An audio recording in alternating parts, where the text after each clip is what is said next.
कही हना साली दीदिया से कही हना साली कही हना साली दीदिया से कही हना साली सरगम डिजिटल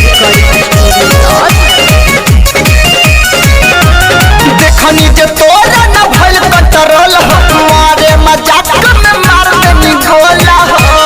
मार देनी गोला हो देखनी जे तोरा न भइल कंट्रोल हो मारे मजाक में मार देनी गोल अरे रोवे लुका है दर्द के मारे मन कर दे तक गाली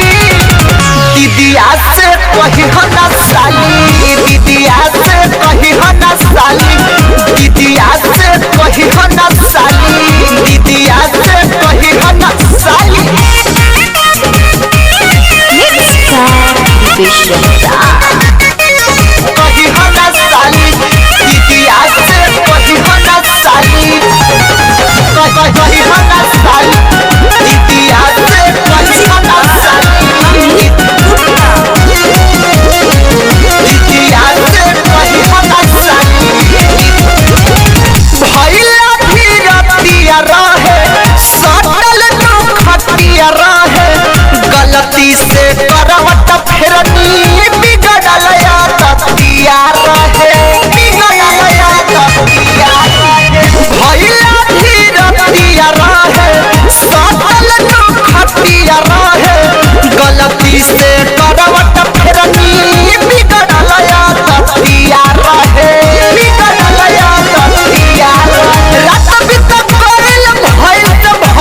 पता न चल दिह खाली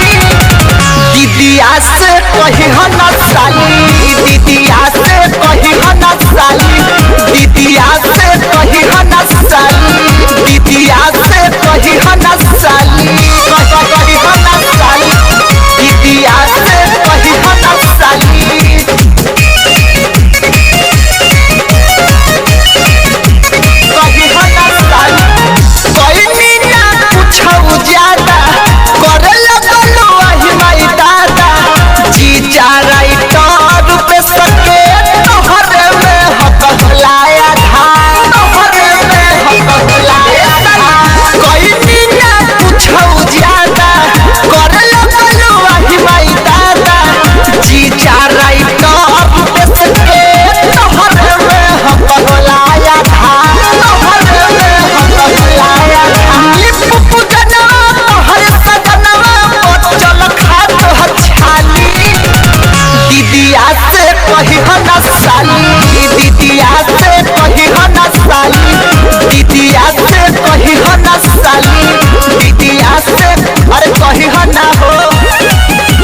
देखनी जे तोरा न भइल कंट्रोल हो मारे मजाक में मार देनी गोला अरे रोवे लुका है दर्द के मारे मन कर दे तना गाली